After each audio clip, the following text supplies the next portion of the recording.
சின்ன மருமகள் 4 எபிசோடில் இங்கே ஒரு பக்கம் நம்ம ராஜாங்கம் எல்லாருக்கும் பிரச்சாரம் பண்ணதுக்காக போகிறாங்க. அப்படி எல்லா பகுதிக்குமே பிரச்சாரம் பண்ண போகும்போது இது வரைக்கும் ராஜாங்கத்தை பார்த்து ஊர் மக்கள் எல்லாருமே கையெடுத்து கும்பிட்டாங்க. ஆனால் இப்போ ஒரு சில பகுதிக்குள்ளே போகும்போது ராஜாங்கம் உள்ளேயே வரக்கூடாது அப்படிங்கிற மாதிரி எல்லாருமே போர்க்கொடி தூக்க ஆரம்பிச்சிட்டாங்க. இது ராஜாங்கத்துக்கு மிகப்பெரிய ஒரு அசிங்கம் தான். இத பார்த்த ராஜாங்கம் முதல்ல கொந்தளிச்சுட்டாரு. "என்ன சன்னியாசி, மக்கள்லாம் இப்படி பண்றாங்க? என்ன பிரச்சனை? ஊருக்குள்ள எதுனா பிரச்சனையா?" அப்படின்னு கேட்குறாங்க. உடனே சன்னியாசி கீழ இறங்கி போறாரு. "என்னங்க ஆச்சு? என்ன பிரச்சனை? ஏன் ராஜாங்கம் உள்ள வரக்கூடாதுன்னு சொல்றீங்க? வரப்போற எம்எல்ஏ எலெக்ஷன்ல அண்ணன் நிக்கிறாரு. அப்போ தேர்தல் பிரச்சாரத்துக்கு உள்ள வந்து தானே ஆகணும். எதுக்காக இப்படி மதிச்சு நிக்கீங்க?" அப்படின்னு கேட்க, உடனே மக்கள்லாம் சொல்றாங்க, "என்னங்க? என்ன? இவரு என்ன நல்லது பண்ணிட்டாரு? இதுவரைக்கும் அவரு நெறைய நல்லது பண்ணியிருக்கலாம். ஆனா, அவர் பண்ண மோசமான சம்பவம் தான் இப்போ எங்க மனசுல ஆழமா பதிஞ்சிருக்கு. இவர நாங்க எந்த அளவுக்கு ஒரு நல்ல மனிதரா நெனச்சிருந்தோம். ஆனா, இவரு போய் இப்படி ஒரு மோசமான செயல் செய்யலாமா?" அப்படிங்கிற மாரி எல்லாமே பேசுறாங்க. சன்னியாசிக்கும் ஒண்ணும் புரியல. ராஜாங்கவும் அப்படியே ஒரு மாரி அதிர்ச்சியாயி நிக்கிறாரு. ஒரு பக்கம் போஸுக்கு ரொம்ப சந்தோஷமா இருக்கு. பரவால்ல, ஊர் மக்கள்லாம் சேர்ந்து பெரியப்பாவ அசிங்கப்படுத்துறாங்களே அப்படின்னு சொல்லி. இங்க சன்னியாசி கேட்குறாரு, "என்னதாங்க சொல்ல வர்றீங்க?" அப்படின்னு கேட்க, "ஏங்க, ஒரு பெரிய மனுஷனா இருந்துகிட்டு, அவங்க வீட்டுக்கு வாழ வந்த ஒரு பொண்ண வீட்டுக்குள்ள அழைச்சிட்டு போக மாட்டேன்னு சொல்லி அவ்ளோ பிரச்சனை பண்ணாரு. பாவம் அந்த செல்லப்பாண்டி. தான் உசுர கஷ்டப்படுத்தி, உசிரையே குடுக்குற நிலைமைக்கு போயிட்டான். அப்படி துணிஞ்சதுக்கு அப்புறம் தான் நீங்க அந்த பொண்ணு நிச்சயதார்த்தம் பண்ணிக்கிட்டீங்க. அப்படி இருக்கும்போது, நீங்க அடுத்ததா அந்த பொண்ண வந்து பார்த்தோம்னா, வீட்ல கொண்டு வாழ வைக்கணும்னு பார்த்தா, அந்த வீட்ல வச்சு கொடுமைப்படுத்துறதா எங்களுக்கு தெரிய வந்திருக்கு. அது மட்டும் இல்ல, அந்த பொண்ணுக்கு வச்சு குடுத்த ஹோட்டலையும் நீங்க அடிச்சு நொறுக்கியிருக்கீங்க. அதுக்கப்புறம் அந்த ஹோட்டல உங்க பையன் வந்து காப்பாத்தியும் குடுத்துருக்கான். இப்போ அவங்க வீட்ல இருக்கிற செல்லப்பாண்டி மனைவிக்கு அடிபட்டு வீட்ல ரொம்ப ரொம்ப ஆபத்தா இருக்காங்க. இப்படி உங்க குடும்பத்தில இவ்ளோ பிரச்சனை இருக்கு. நீங்க எல்லாருமே அடி தடின்னு வெட்டு குத்துன்னு போறீங்க. அப்படி இருக்கும்போது உங்களலாம் நம்பி நாங்க எப்படி ஓட்டு போட முடியும்? ஓட்டு போட்டதுக்கு பிறகு நீங்க எங்களுக்கும் இதே மாரி முதல்ல அத பண்றேன், இத பண்றேன்னு சொல்லுவீங்க. அப்புறம் செஞ்சும் குடுப்பீங்க. ஜெயிச்சதுக்கப்புறம் நீங்களே வந்து இதே மாரி ஆளுங்கள வச்சு அடிச்சு உடைப்பீங்க. நாங்க யாருங்க முடியும்?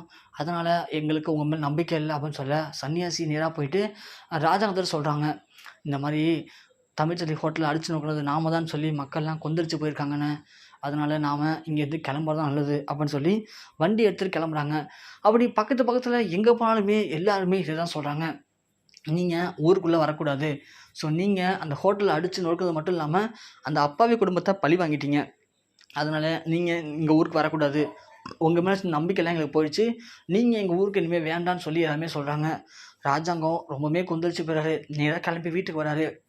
வீட்டுக்கு வந்துட்டு இங்க ரொம்பவுமே கொந்தளிக்கிறாரு. அப்படி நாம அந்த ஹோட்டல அடிச்சு நொறுக்கணும்னு சொல்லி யாரு போய் வெளில சொன்னது? இப்படி நம்மளோட பேர ஒட்டுமொத்தமா டேமேஜ் பண்ணிட்டாங்களே! நான் எம்எல்ஏ எலெக்ஷன்ல ஜெயிக்க முடியாத அளவுக்கு பண்ணிட்டீங்க. அப்படி யாருக்கு என்ன சந்தோஷம்? அப்படி இப்படின்னு சொல்லி ராஜாங்க கத்துறாரு. அப்போதைக்கு ஈஸ்வரி, சாவித்திரி வந்து ஒரு பக்கம் ஏத்தி விடுறாங்க. சாவித்திரி சொல்றாங்க, "அண்ணே, உனக்கு தெரியாதா? இந்த தமிழ்ச்செல்வி புள்ள தான் இந்த ஹோட்டலுக்கு வந்த ரவுடி பசங்க ஹோட்டல அடிச்சு காலி பண்ணானுங்க. அப்போதைக்கு சேது தான் காப்பாத்தியிருக்கான். இத வந்து ஏதாவது பண்ணணுமேன்னு சொல்லி யோசிச்சுட்டு தான், அவ இப்படி அவங்க அப்பனையும், ஆத்தாக்காரையும் ஏத்தி விட்டுருப்பா. அதனால தான் அதுங்க 2ம் போய் ஊருக்குள்ள எல்லாம் சொல்லி வச்சிருக்குதுங்க. ஏன்னா, அதுங்க 2ம் ஊருக்குள்ள போய் சொல்லல அப்படின்னா, எப்படி நடக்கும்னு தெரியும் இதெல்லாம். யோசிச்சு பாருங்க. இப்படி நாம தான் அவங்கள இந்த வீட்டு மருமகளா நினைக்கிறோமோ இல்லையோ, இந்த வீட்ல ஒரு அ மனிதனா நெனச்சு தங்க வச்சு சாப்பாடு போட்டுட்ருக்கோம். ஆனா, அவ பார்த்தீங்களா, இந்த வீட்ல சாப்பிட்டுட்டு, அவ பொறந்த வீட்டுக்கு நல்லது பண்ணிட்டுருக்கா. இவலாம் என்ன மாரி கேரக்டர்னா? அப்படின்னு சொல்லி ஈஸ்வரி பேச, இங்க ராஜாங்கத்துக்கு சுள்ளுன்னு ஏறி போயிடுது. இதெல்லாம் தமிழ்ச்செல்வி ஓரமா நின்னு பார்த்துட்டு இருக்காங்க. "அடி பாவிங்களா! நீங்க என்னென்னலாம் பண்ண போறீங்க?" அப்படிங்கிற மாரி ரொம்பவுமே வெறுத்து போயிருக்காங்க. உடனே தமிழ்ச்செல்வி ஃபோன் பண்ணி அவங்க அப்பா செல்லப்பாண்டிட்ட சொல்றாங்க. "அப்பா, இது மாரி ராஜாங்க மாமா ஊருக்கு வந்திருக்காங்க. ஆனா, ஊர் மக்கள் எல்லாமே நம்ம ஹோட்டல அடிச்சு நொறுக்குனது ராஜாங்க குடும்பம் தான்னு சொல்லிட்டு, அவங்க எல்லாருமே பிரச்சனை பண்ணிட்டு அவர உள்ளயே விடலையாம். அவரு கண்டிப்பா திரும்ப சாயந்தரம் பிரச்சாரத்துக்கு வருவாரு. அப்போதைக்கு இவங்க எல்லாருமே மாமாட்ட மன்னிப்பு கேட்கணும். அதோட நாங்க தான் தப்பா புரிஞ்சுட்டு சொல்லி நடந்த எல்லாத்தையும் உண்மைய சொல்லணும். இல்ல அப்படின்னா என் வாழ்க்கையே இருக்காதுப்பா" அப்படிங்கிற மாரி தமிழ்ச்செல்வி சொல்ல, உடனே செல்லப்பாண்டி ஊர் மக்கள் எல்லாரையும் கூப்பிடுறாரு. இது மாரி, "ஐயா வந்தப்போ நீங்கலாம் அவர எதிர்த்தீங்களா?" அப்படின்னு கேட்க, "ஆமா செல்லப்பாண்டி. உன் ஹோட்டல அடிச்சு நொறுக்கியிருக்காங்க. உன் குடும்பத்த அடிச்சு நொறுக்கியிருக்காங்க. அப்படி இருக்கும்போது நாங்க எப்படி அவர எம்எல்ஏவா ஏத்துக்க முடியும்?" அப்படின்னு சொல்ல, "ஏன்யா, என் மாப்பிள வந்து தானே லாஸ்ட்ல காப்பாத்துனாரு. அவரு நல்லவருங்க. அவரு தங்கம், சொக்க தங்கம். ஆனா அதுக்காக எல்லாரையும் நம்ப முடியாதுல்ல" அப்படின்னு சொல்றாங்க. உடனே செல்லப்பாண்டி சொல்றாரு, நான் சொல்கிறத புரிஞ்சுக்குங்க. அந்த குடும்பத்துக்கும் இந்த கலவரத்துக்கும் எந்த சம்மந்தமும் இல்லை. இது வெளியூர் ஆள் பண்ண வேலை அப்படின்னு சொல்லவும், அதில் இருக்கிற ஒரு ஆள் சொல்கிறாரு, இல்லைப்பா நீ தப்பாக படிச்சிட்ருக்க. அந்த குரூப்பில் என்னுடைய அக்கா பையனும் இருக்கான். அவனை நேற்று விசாரித்தேன். அவன் தான் சொன்னான், பக்கத்து ஒரு பசுபதி தான் இவங்கள அமுச்சு விட்டாங்களாம். இவங்கள அமுச்சு விட்றதுக்கு முக்கியமான காரணமே உங்கள் வீட்டு ஆளுங்க தானா. உங்கள் வீட்டு ஆளுங்க தான் அவரை போய் அடித்து காலி பண்ணுங்கன்னு சொல்லி அமுச்சுருக்காங்க. அவங்களும் வந்திருக்காங்க அப்படின்னு சொல்ல, இங்கே என்ன பண்ணுறதே தெரில. உடனே செல்லப்பாண்டி சொல்கிறாரு, இது எல்லாமே போடிங்க, இதெல்லாம் கட்டுக்கதை, அதெல்லாம் ஒன்றும் கிடையாது. நான் சொல்கிறேன், என் ஹோட்டலில் அடித்து நொறுக்கினதுக்கும் ராஜாங்கம் ஐயாவுக்கும் இந்த சம்மந்தமும் கிடையாதுன்னு சொல்கிறாங்க. இதே மாதிரி இங்கே ராஜாங்கம் மீண்டும் சாயந்தரம் ஒரு வாட்டி பச்சாத்துக்கு போகலான்னு வராரு. அப்படி வரும்போது எல்லாருமே ராஜாங்கத்தை ரொம்ப சிறப்பாக கவனிச்சுக்கிறாங்க. அதை பார்த்தா ராஜாங்கத்துக்கு ஒன்றுமே புரியல. சன்னியாசிகிட்ட கேட்குறாங்க, என்ன சன்னியாசி, காலைல வரும்போது எல்லாம் நம்மளை துரத்தி விட்டாங்க, இப்போ அமைதியாக இருக்காங்க, என்ன காரணம், என்ன கதை அப்படிங்கிறாங்க. உடனே சன்னியாசி பக்கத்தில் விசாரிக்கிறாரு. அப்போ தான் தெரிஞ்சிருக்கு, செல்லப்பாண்டி இங்கே அதுக்கு முன்னாடி ஒரு மீட்டிங்கை போட்டு, ஸோ தன்னுடைய ஐயா மேலே எந்த பிரச்சனையும் கிடையாது, தேவையில்லாமல் நீங்கள் அவரை டென்ஷன் ஆக்கி பழி போடாதீங்க அப்படிங்கிற மாதிரி இங்கே செல்லப்பாண்டி வந்து எல்லாத்தையுமே பேசியிருக்காரு அண்ணன். அதனால தான் இப்போது எல்லாருமே நமக்கு ஆதரவாக பேசுகிறாங்க அப்படின்னு சொல்லவும், இங்கே ராஜாங்கத்துக்கு ஒன்றுமே சொல்ல முடியல. பிரச்சனை ரொம்ப சிறப்பாக இருக்குது. எல்லாருமே சொல்கிறாங்க, ஐயா உங்கள் மேலே எங்களுக்கு கோவம் இருந்தாலும் உங்கள் புள்ள சேது சொக்க தங்கய்யா, அவர் இருக்க வரைக்கும் எங்களுக்கு எந்த கவலையும் கிடையாது, நீங்கள் போங்கய்யா அப்படிங்கிற மாதிரி ராஜாங்கத்தை அனுப்பி வைக்கிறாங்க. ராஜாங்கம் ரொம்ப சந்தோஷமாக வீட்டுக்கு போகிறாரு. போயிட்டு மோகனாட்ட சொல்கிறாரு, மோகனா இது மாதிரி காலையில் விடலை, ஆனால் அதுக்கப்புறமா செல்லப்பாண்டி வந்து பேசுனதுனால இப்போது எல்லா ஊர் மக்களும் நமக்கு சப்போர்ட் பண்ண ஆரம்பிச்சிட்டாங்க. அதனால் நான் கண்டிப்பாக அந்த எம்எல்ஏ எலெக்ஷனில் ஜெயிச்சிருவேன் அப்படிங்கிற மாதிரி இந்த இடத்துல ராஜாங்கம் சொல்கிறாரு. அதை கேட்ட இங்கே மோகனாவுக்கு சந்தோஷம் தாங்கலை. உடனே இங்கே சேது வராரு.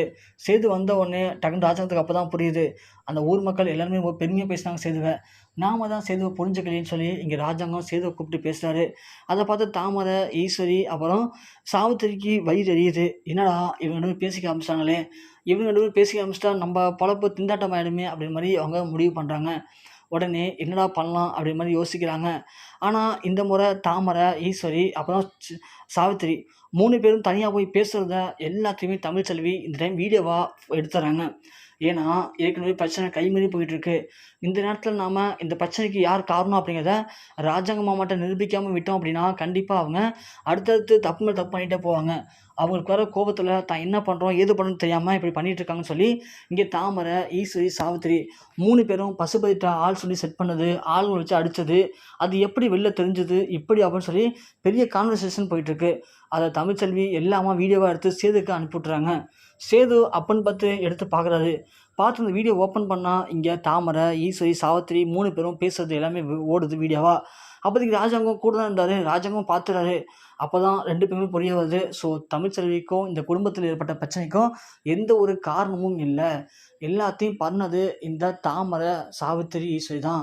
3 பேர் பண்ண சதி வழியில் தான் இன்றைக்கி சேது, ராஜாங்கம், தமிழ்ச்செல்வி 3 பேர் சிக்கியிருக்காமா அப்படிங்கிற மாதிரி அவங்களுக்கு யோசனை வருது. கூடவே ஒரு நல்ல பாம்பை இது வரைக்கும் நம்ம பால் ஊற்றி வளர்த்துருக்கோமே அப்படிங்கிற மாதிரி ராஜாங்கம் முடிவு பண்ணுறாரு. நேராக 3 பேர் வெளில கத்துறாரு. 3 பேர் வராங்க. சி நீங்களாம் ஒரு பொம்பளைங்களா, உங்களை போய் கூட பிறந்த பொறப்பா உங்களெல்லாம் வளர்த்தேன் பார்த்தீங்களா, அதான் நல்ல காரியம் பண்ணிட்டீங்க, இனி ஒரு நிமிடம் கூட இந்த வீட்டில் இருக்கக்கூடாது, அப்படி இருந்தீங்க அப்படின்னா நீங்கள் 3 பேரும் என் அருவாளுக்கு பலியாயிடுவீங்க அப்படிங்கிற மாதிரி பயங்கரமாக கத்துறாரு. இவங்க 3 பேருக்கும் அப்போ தான் தெரியுது, நம்ம பற்றின விஷயம் எல்லாமே தெரிஞ்சு போச்சு, அவ்வளோதான் நம்ம காலி அப்படிங்கிற மாதிரி 3 பேரும் திருன்னு முடிச்சிட்ருக்காங்க. அப்போ தான் ராஜாங்கம் இன்னமும் அவங்க 3 பேரையும் உச்சக்கட்ட கடுப்பேற்றுற மாதிரி தமிழ்ச்செல்வியை கூப்பிட்றாங்க. தமிழ்ச்செல்வியை கூப்பிட்டு, அம்மா தமிழ்ச்செல்வி நீ வயசில் சின்னவ தான், ஆனால் உங்ககிட்ட இருக்க அளவுக்கு பொறுமை என்கிட்ட இல்லை, அதனால தான் கண்டிப்பாக நியாயம் ஜெயிக்கும்னு சொல்லி இத்தனை நாள் பொறுமையாக இருந்திருக்க, ஆனால் அந்த பொறுமையினால தான் நான் இப்படி இருக்கேன், என்னை மன்னிச்சிருமா அப்படின்னு சொல்லி ராஜாங்கம் சொல்கிறாரு. இங்கே ஒரு பக்கம் ஈஸ்வரிக்கு ஆடலை. அடைச்ச என்னமோ பிளான் பண்ணி தமிழ்ச்செல்வி இந்த வீட்டை விட்டு அனுப்பலான்னு பார்த்தா லாஸ்ட்டில் நம்ம போட்ட பிளான்னாலேயே அவள் இப்போது ஒன்று சேர்ந்துட்டாலே, இனிமேல் அவ்வளோதானா, இனிமேல் நம்மளால் ஒன்றுமே பண்ண முடியாதுன்னு சொல்லி ரொம்ப ஃபீல் பண்ணிட்டு இருக்காங்க 3 பேரும். ஸோ கண்டிப்பாக அடுத்தது எபிசோட் எப்படி போகுது அப்படிங்கிறத பொறுத்து வந்து பார்க்கலாம்.